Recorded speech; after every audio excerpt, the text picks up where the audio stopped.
오늘도 이 저녁 시간에 나오신 우리 성도님들에게 하나님의 은혜와 사랑으로 가득한 귀한 시간이 되기를 간절히 소망합니다. 오늘 우리가 읽은 시에는 특이한 점이 하나 있는데 표제가 없다라는 겁니다. 그렇기에 저자는 물론 이 저작 배경도 확실하지가 않습니다. 여러 방면으로 살펴보았을 때 본 시는 다윗이 노년에 지은 시로 보고 있습니다.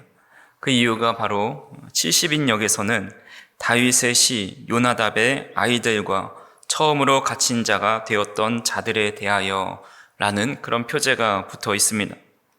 70인역은 72명의 유대 학자들이 히브리어로 된 구약 성경을 헬라어로 70일 동안 번역한 성경입니다.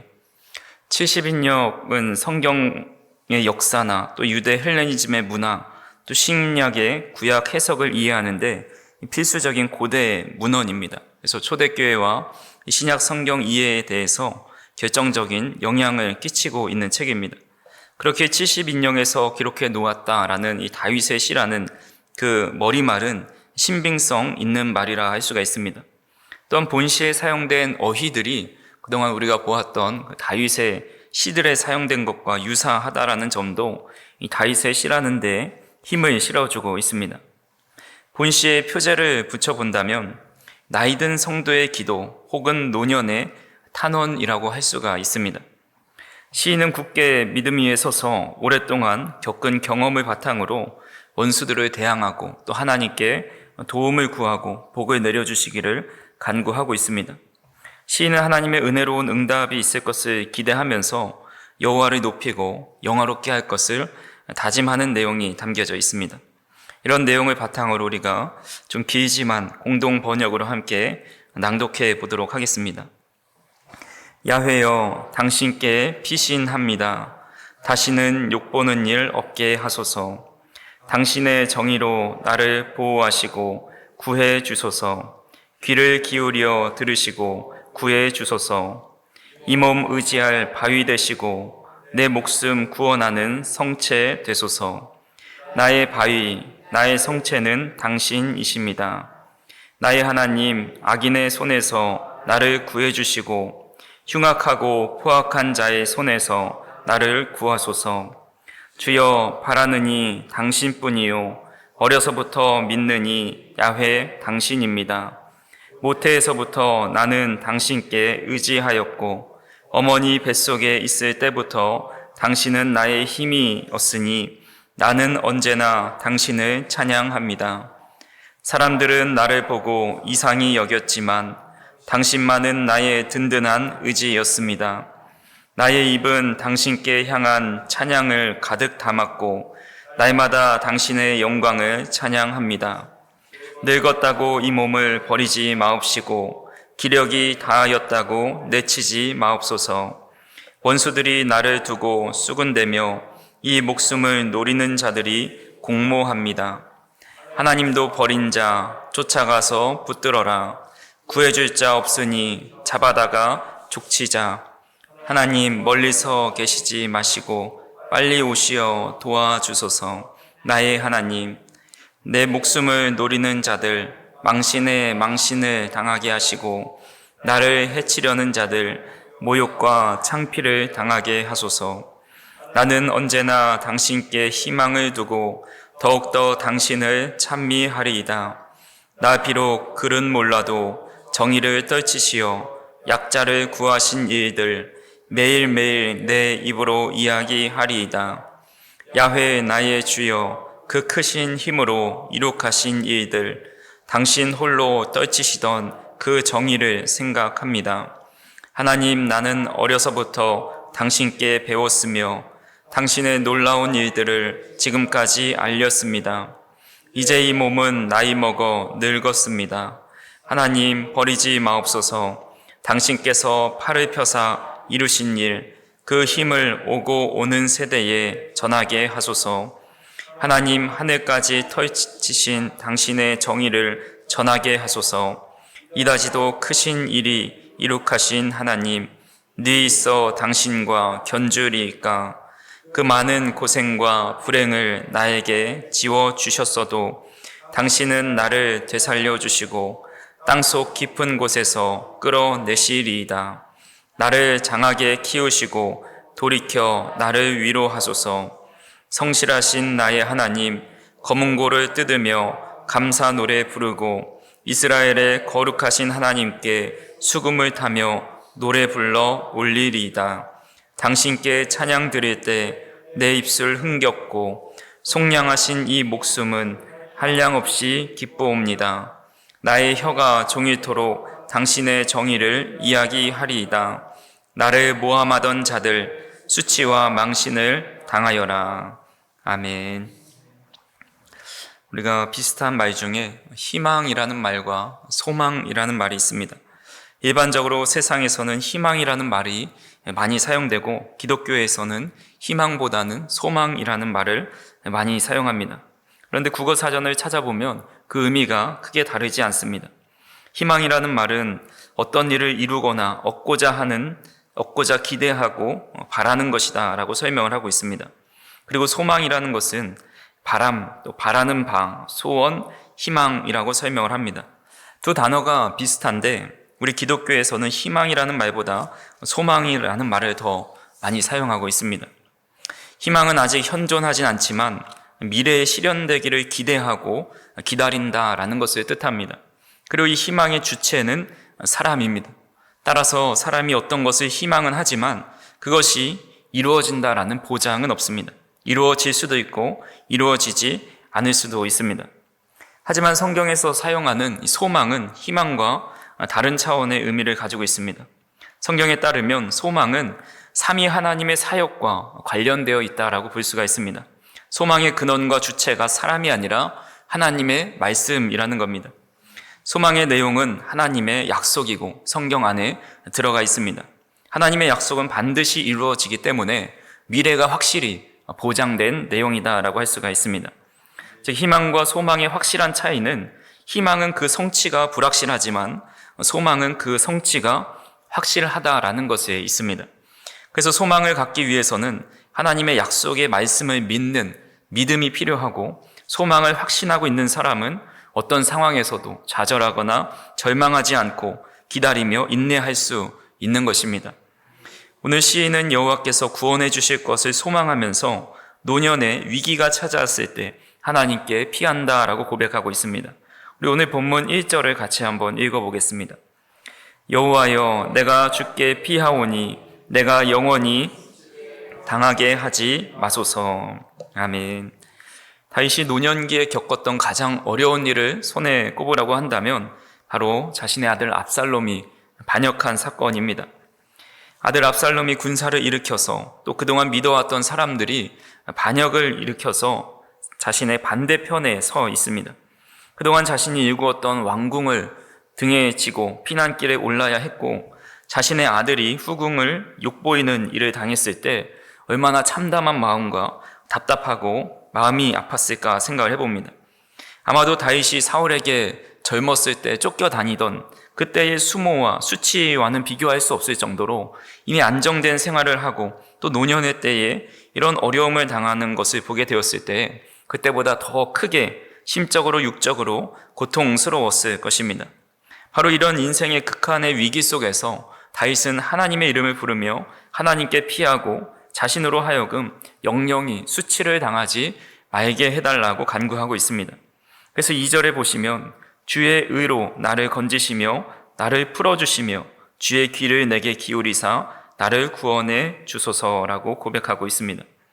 나의 의로움으로 내가 그동안 하나님을 열심히 찬양하고 예배하고 잘한 것이 많이 있으니 그것으로 나를 건져달라라고 간구한 것이 아니라 주님의 의로움으로 나를 건져주시고 풀어주시고 구원해달라고 간구하고 있습니다. 이것이 바로 소망입니다. 다윗이 가지고 있었던 소망은 자신의 의로움으로 구원받는 소망이 아니라 바로 하나님의 의로움으로 하나님께서 말씀하신 그것에 근거하여 자신을 구해달라라고 간구하고 있는 것입니다. 다윗이 주위의 모든 원수를 무찌르고 왕으로 궁에서 평안하게 살게 되었을 때에 이런 생각을 합니다. 나는 이렇게 화려한 왕궁에 사는데 우리 주님의 법궤는 휘장 가운데 초라한 천막 가운데 있구나. 그래서 생각하기를 내가 하나님을 위해 성전을 지어드려야겠다 생각을 합니다. 그래서 나단 선지자를 불러서 나는 이렇게 화려한 궁에 거하는데 우리 주님의 궤는 휘장 가운데 있으니 내가 성막을 하나, 예루살렘 성전을 하나 짓겠다라고 말을 합니다. 하지만 하나님께서는 그가 피를 많이 흘렸기 때문에 지을 수가 없고 그의 아들이 성전을 건축하게 될 것이다 말씀하십니다. 하지만 하나님은 그런 다윗의 마음을 너무 귀하게 여기셔서 그와 영원한 언약을 해주십니다. 그 내용이 사무엘하 7장에 나와 있는데 마지막 부분에 이렇게 말씀하십니다. 사무엘하 7장 16절을 같이 한번 읽어보겠습니다. 내 집과 내 나라가 내 앞에서 영원히 보전되고 내 왕위가 영원히 견고하리라 하셨다 하라. 아멘. 내 집과 내 나라가 내 앞에서 영원히 보전되고 내 왕위가 영원히 견고하리라 라고 하나님께서는 다윗과 언약을 맺어 주셨습니다. 이 언약을 통해서 그의 집안에 예수 그리스도가 탄생하는 놀라운 축복으로 이어지게 됩니다. 만약 다윗이 압살롬과 그의 추종자들에 의해서 완전히 멸망당하게 된다면 하나님의 약속은 이루어지지 않게 되는 겁니다. 하나님께서 친히 약속하시고 언약을 맺으신 자가 이렇게 힘없이 역사 속에서 사라지게 된다면 아무도 하나님의 말씀을 믿을 수 없게 되는 겁니다.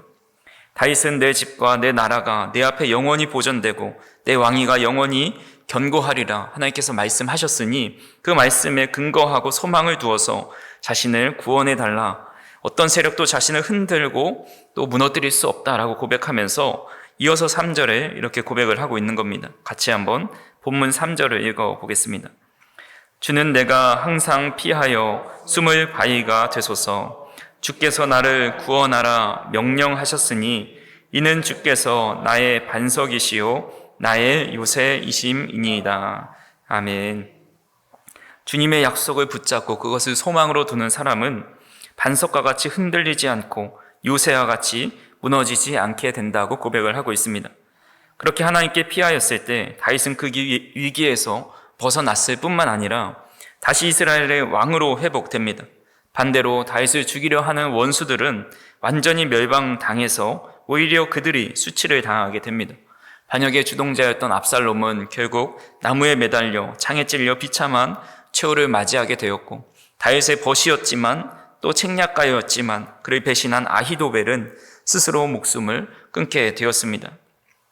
이렇게 다윗의 반대편에 서서 그를 죽이려 했던 자들이 비참한 최후를 맞이하여서 지금까지도 이 반역의 아이콘이 되어서 비판의 대상, 또 수치의 대상이 되었습니다.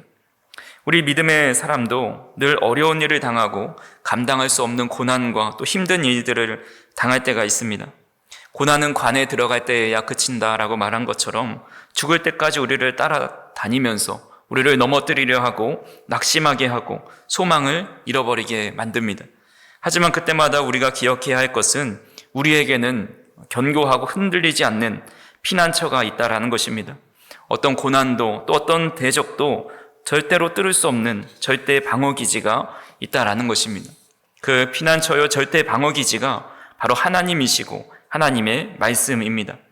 그렇기 때문에 전쟁터와 같은 삶을 살아가다가 오늘도 우리가 말씀을 붙잡게 되는 것은 이 험한 세상에서 온전히 주님밖에 피난처가 없다라는 고백으로 우리는 예배하고 또 말씀을 보고 또 기도하는 삶을 살아가게 됩니다. 그렇게 하나님께 피하신 우리 성도님들 가운데 우리를 반석 위에 세우시고 견고한 요새 안에 들이셔서 세상 가운데 수치를 당하지 않는 그런 삶을 살아가게 하시는 하나님의 은혜가 성도인들의 삶 가운데 함께 하시기를 간절히 소망합니다. 하나님은 우리의 피난처시요 또 반석이 되시는데, 문제는 우리가 어려움 당할 때 즉시로 하나님께 피하고 또 하나님께 소망을 두지 못할 때가 있다라는 겁니다. 어떻게 하면 어려움이 찾아올 때마다 즉시로 하나님께 피하고 또 하나님께 소망을 두며 살아갈 수 있을까요?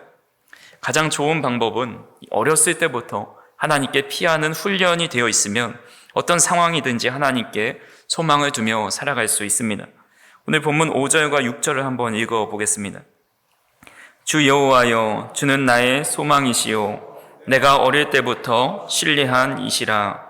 내가 모태에서 주를 의지하였으며 나의 어머니의 배에서부터 주께서 나를 택하셨사오니 나는 항상 주를 찬송하리이다. 아멘.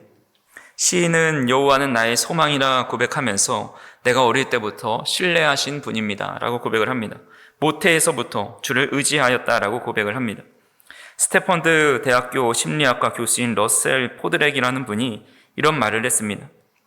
유아기 때 좋은 습관을 들이면 성장기 이후 온갖 난간을 헤쳐나가는데 큰 도움이 된다. 반대로 이 시기에 나쁜 습관을 들이게 되면 나중에 좋은 습관을 갖는데 많은 어려움을 겪게 되고 인생이 고달파진다. 그는 유아기 때 획득하는 습관의 속도는 놀랄 만큼 빠를 뿐만 아니라 그 힘이 매우 크다. 유아기 때 몸에 밴 습관은 커서 마치 본능인 것처럼 느껴진다. 이런 습관은 본능만큼 근본적인 힘이 있다라고 말을 했습니다. 그래서 많은 부모들이 조기 교육하는데 큰 힘을 쏟습니다. 어릴 때부터 영어 학원에 보내고 또 조기 유학을 보내기도 합니다. 어렸을 때부터 예체능을 해서 그 분야에서 탁월하게 하려고 만들어 가려고 합니다. 실제로 어린아이들이 배우는 속도는 정말 놀랄 정도로 빠릅니다.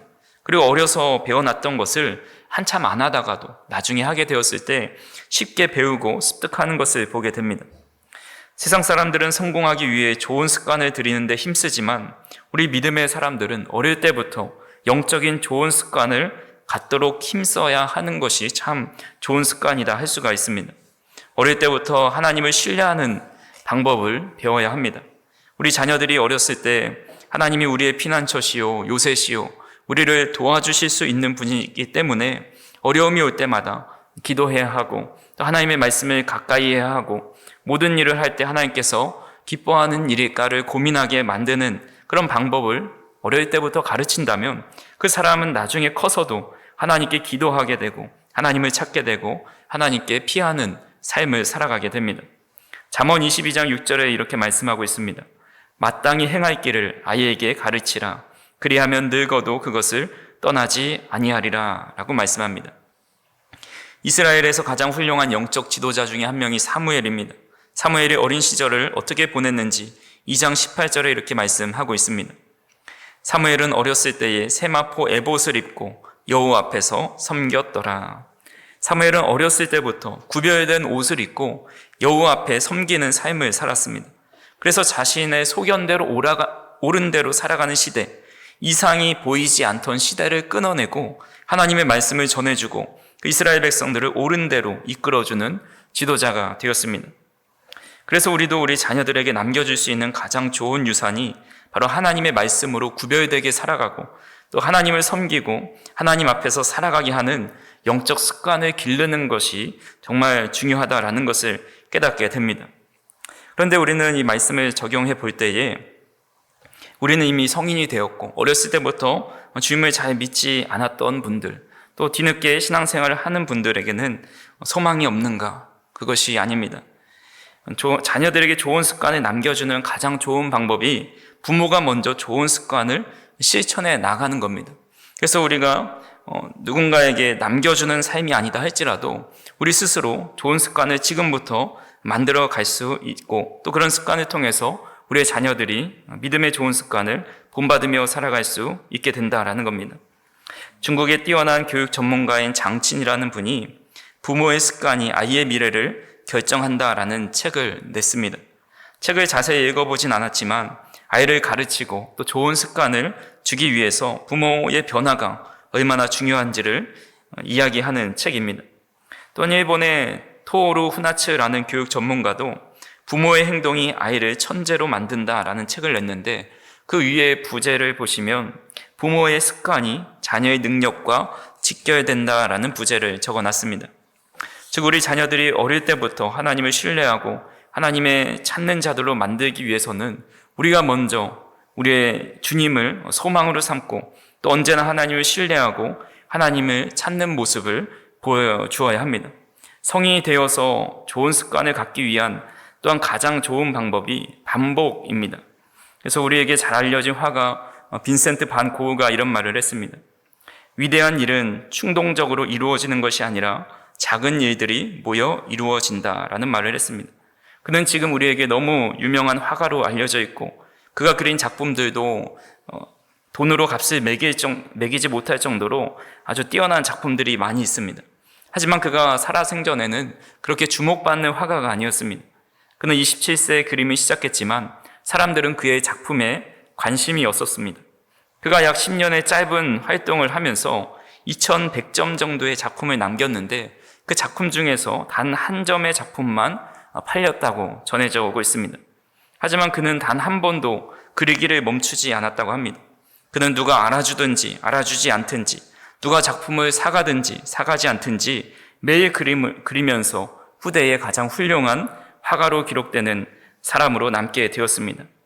신앙도 마찬가지입니다. 우리가 어릴 때부터 신앙을 잘 키워가면 가장 좋지만 그렇지 못한다 할지라도 우리가 언제든지 하루하루 변화된 것이 없어 보이고 또 매일 제자리인 것 같아 보여도 한결같이 하나님을 의지하는 삶, 하나님께 소망을 두는 삶, 그런 삶은 결국 열매를 맺게 되고 빛을 발하게 되고 그 습관이 결국은 우리의 모든 삶을 지배할 정도로 아주 큰 영향력을 미치게 된다라는 겁니다.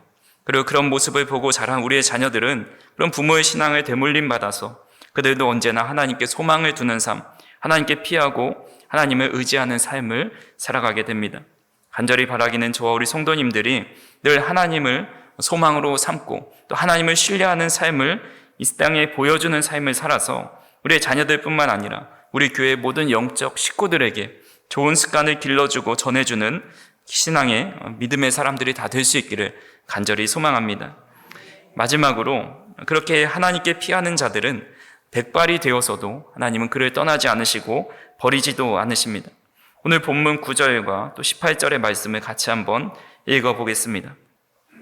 늙을 때에 나를 버리지 마시며 내 힘이 쇠약할 때에 나를 떠나지 마소서. 하나님이여, 내가 늙어 백발이 될 때에도 나를 버리지 마시며 내가 주의 힘을 후대에 전하고 주의 능력을 장래의 모든 사람에게 전하기까지 나를 버리지 마소서. 아멘. 미국 장로교 목사이자 신학자인 엘버트 반슨이라는 분이 나이가 들어가는 모습에 대해서 이렇게 말했습니다. 다시 어린아이로 되돌아가고 건망증에 걸리며 이빨도 없고 눈도 없으며 맛도 알지 못하고 아무것도 없게 된다. 이처럼 마지막 장면에 이르게 되면 사람들은 이렇게 말한다. 난 너무나 오래 살았지. 내 인생은 이제 노란 낙엽처럼 시들었지.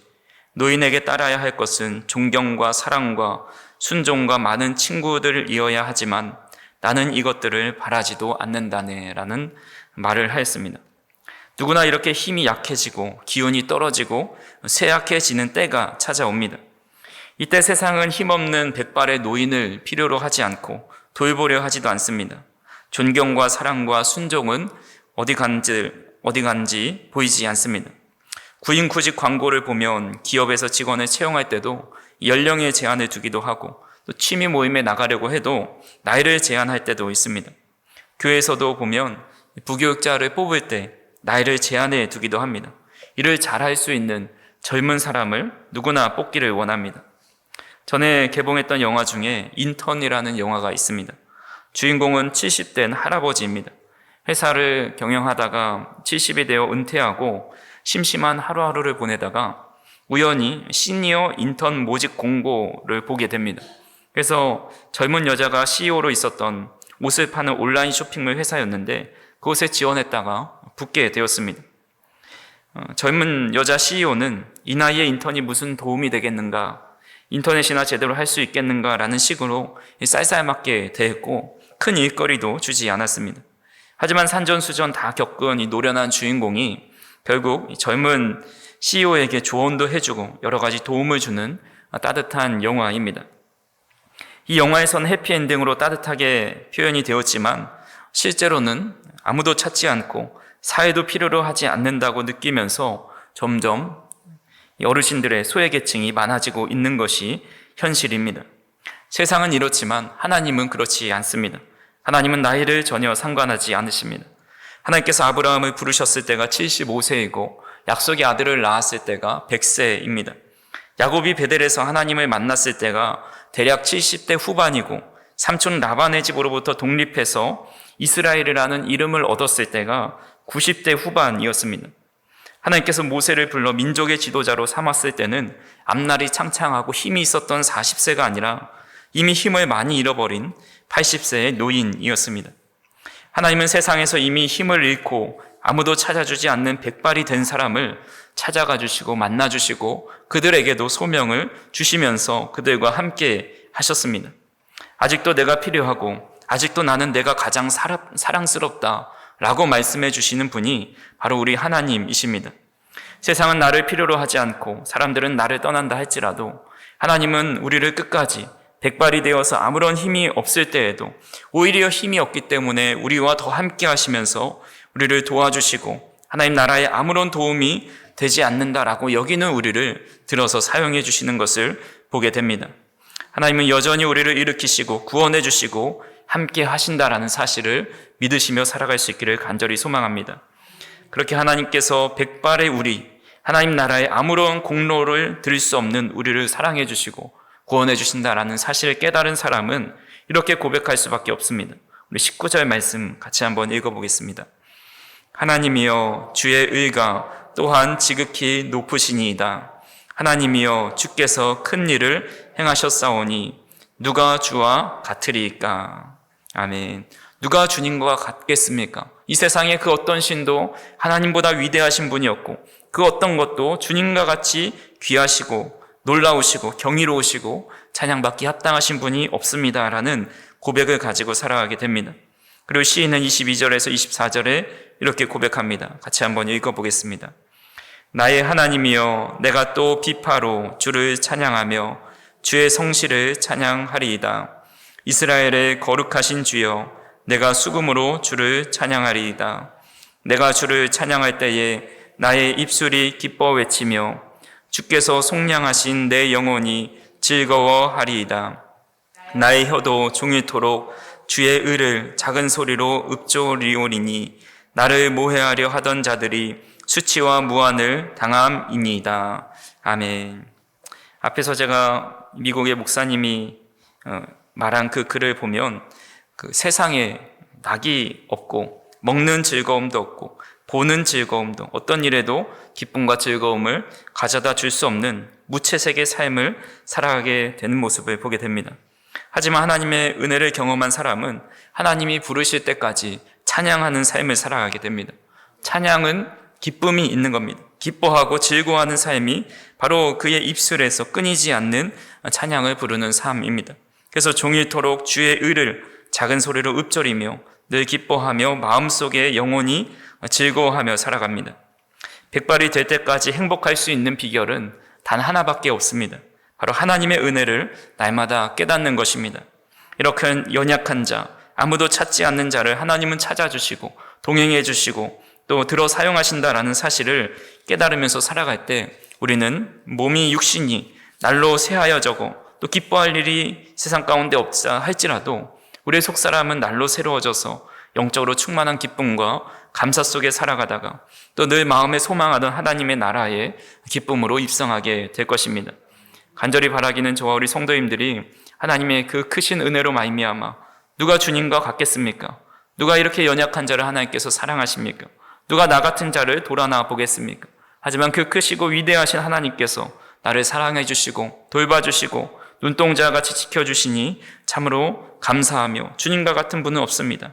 주님을 찬양하며 늘 주님의 의로우신 그 하나님을 작은 소리로 읊조리고 찬양하는 삶을 살아가는 저 우리 성도님들이 되기를 간절히 소망합니다. 말씀을 정리합니다. 시편 71편 말씀을 통해서 우리는 마지막 노년이 될 때까지도 소망을 잃지 않고 하나님께 피한 다윗의 믿음과 삶의 신앙 고백을 살펴보았습니다. 그는 자신의 의가 아니라 하나님의 의를 붙들었고 또 자신의 계획이 아니라 하나님의 약속을 신뢰했습니다.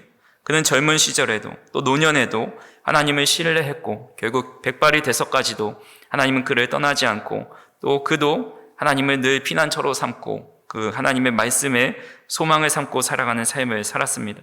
우리도 그와 같이 인생의 어떤 시점이든 간에 하나님을 피난처로 삼고 하나님의 말씀을 소망으로 삼는 그런 삶을 살아가기를 간절히 소망합니다. 그리고 우리가 자녀들에게 남겨줄 최고의 유산은 바로 하나님을 신뢰하는 그런 신앙의 습관임을 알고 우리가 먼저 그런 신앙의 좋은 습관을 통해 살아가고 또 그 모습을 우리 사랑교회 모든 식구들에게 보여주는 저 우리 성도님들이 되기를 간절히 소망합니다. 날마다 주님을 찬양하시고 또 주님의 사랑을 고백하시고 나에게 낙이 없다 생각될 때마다 하나님께서 함께 하시기에 그것이 나의 기쁨입니다 고백하는 그런 믿음의 우리 성도님들 다 되시기를 주님의 이름으로 축원합니다.